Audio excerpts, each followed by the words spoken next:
Everyone, and welcome back to the kitchen. Today, we're diving into a cooking lesson that tackles those sneaky problems most home cooks don't even realize they're making. We're talking about the little things, the subtle errors that can take your cooking from good to absolutely amazing. So, grab your aprons, and let's get started. First up, let's talk about knife skills. Sounds basic, right? But the way you chop your vegetables can seriously affect the final dish. Are your pieces uneven? Do you struggle with a rocking motion? A dull knife is a recipe for disaster.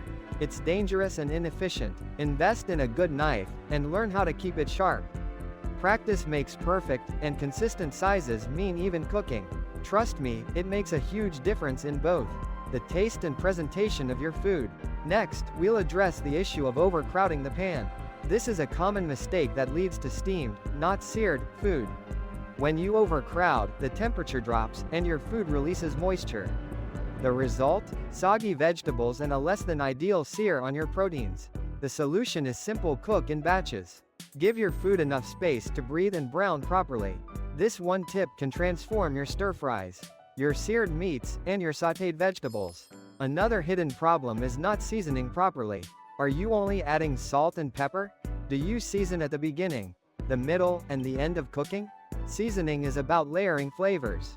Taste as you go, and don't be afraid to adjust. Remember, you can always add more, but you can't take it away.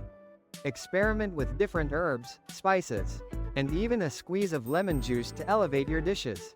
Then, let's look at the importance of mise en place. This French term means everything in its place. It refers to preparing all your ingredients before you start cooking. Chopping, measuring, and having everything ready to go saves time, reduces stress, and prevents you from making mistakes. It also allows you to focus on the cooking process itself.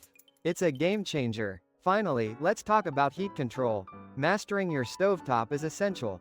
Understanding the different levels of heat and knowing when to adjust is crucial. High heat for searing, medium heat for sautéing, and low heat for simmering. Pay attention to how your food reacts to the heat, and adjust accordingly.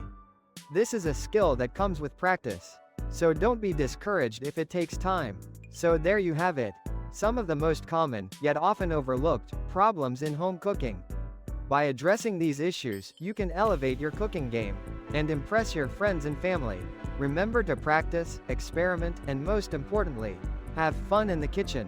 Thanks for watching. See you next time.